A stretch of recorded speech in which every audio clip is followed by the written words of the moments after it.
Start. उपाध्यक्ष जी, यदि आधुनिक काल में विधान मंडलों का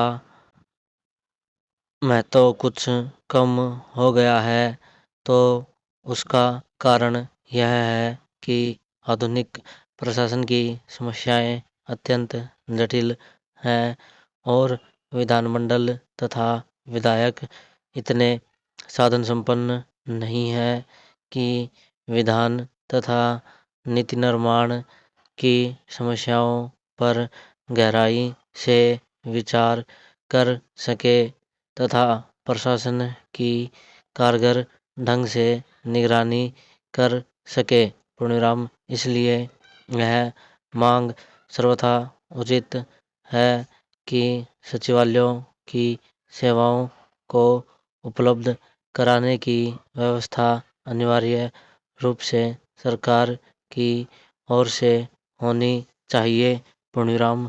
एक विधायक या संसद सदस्य से यह आशा करना कि वह अपने वेतन में से एक समर्थ व्यक्ति या विधि विशेषज्ञ का खर्चा वहन कर सके अव्यावहारिक है। पूर्णविराम। विधान सभाओं और संसद के सचिवालय पर सामूहिक रूप से प्रत्येक सदस्य का अधिकार होना चाहिए, चाहे वह शासक वर्ग का हो या विरोधी दल का। पूर्णविराम। इस सिलसिले में आयोजित गोष्ठी में एक सदस्य ने यह भी सुझाव दिया है कि सदस्य केवल विधेयकों की भूमिका दें और इस ढांचे को भरने का पूरा उत्तरदायित्व सचिवालय ले। पूर्णविराम।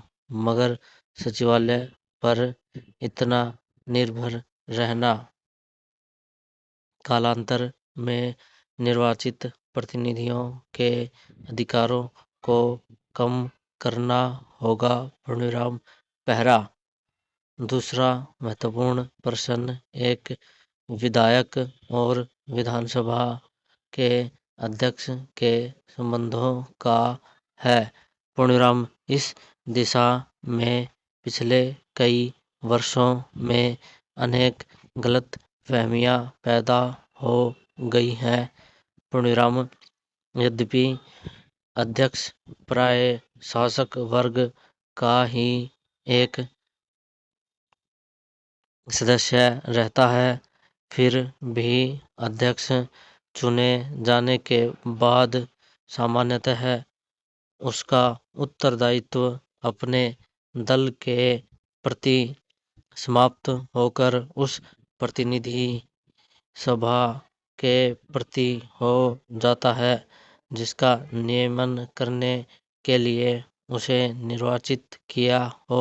पूर्णविराम। बदलते हुए राजनीतिक नक्शे के साथ साथ यह जरूरी हो गया है कि विधान सभाओं और संसद में विभिन्न दलों की शक्ति में व्यापक परिवर्तन हो जाए। पूर्णविराम। विरोधी दल अब उतने कमजोर नहीं रहे हैं कि उनकी अवहेलना की जा सके। पूर्णविराम। मगर साथ ही उनकी संख्या इतनी ज्यादा है और विचारधाराएं इतनी भिन्न हैं कि उनके लिए संसद और अनेक विधानसभाओं के बीच कोई प्रभावशाली और रचनात्मक कदम उठाने की हिम्मत नहीं है। पूर्णविराम।